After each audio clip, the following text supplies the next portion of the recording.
Hey everybody, I'm about to read you an excerpt from a letter that I wrote my niece before she was born.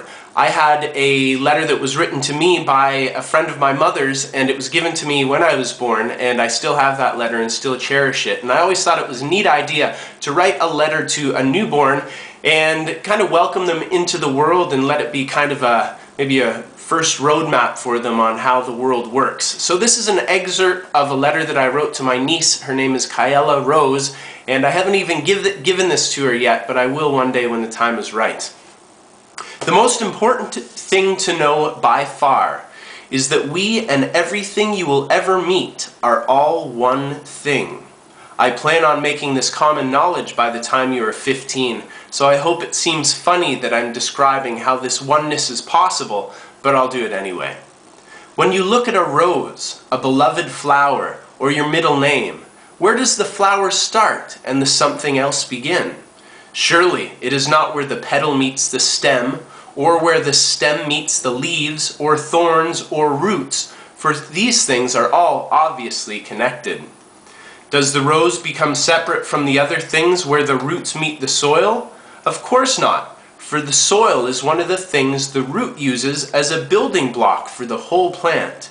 The root is the soil. If there was no soil, there would be no plant. Ah, perhaps the rose is separated from its oneness with the rest of the universe where it meets the air. Well, no, that can't be, for we all know that plants breathe too. Plants take carbon dioxide and use it as fuel to grow and live, and it is through the air that the rose gets another vital source of life, water. Water travels by air and soil to deliver the rose a quenching drink. Of course, we all need the sun to live, so no life, including the rose, is separated from other life through its relation to the sun. We all have a need for light in common. Maybe if we were to light the rose on fire, that will separate it from the rest of the world. Damn, that doesn't work either, since the rose will then become ashes, which will simply mix and become soil again, and maybe building blocks for another rose. Or maybe it will become a part of you by growing into the food you might eat, Kyala. As you can clearly see, the rose is not separated from anything in the entire universe. Of course, since even the word universe implies something that is one, something united. This makes the rose a part of you, as you are a precious part of me, as both of us are one with all things great and small. Being one with all life is grand, unless, of course, you act as if you are not one with all life. And because you are a completely free being, free to do whatever you want, you are absolutely allowed to believe that you are alone and separate.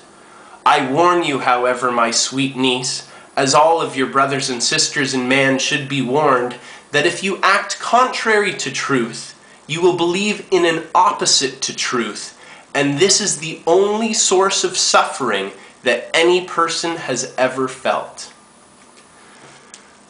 So this is an introduction to the next teachings I'm going to be doing, what I've discovered about the practical mechanics of things called forgiveness and compassion.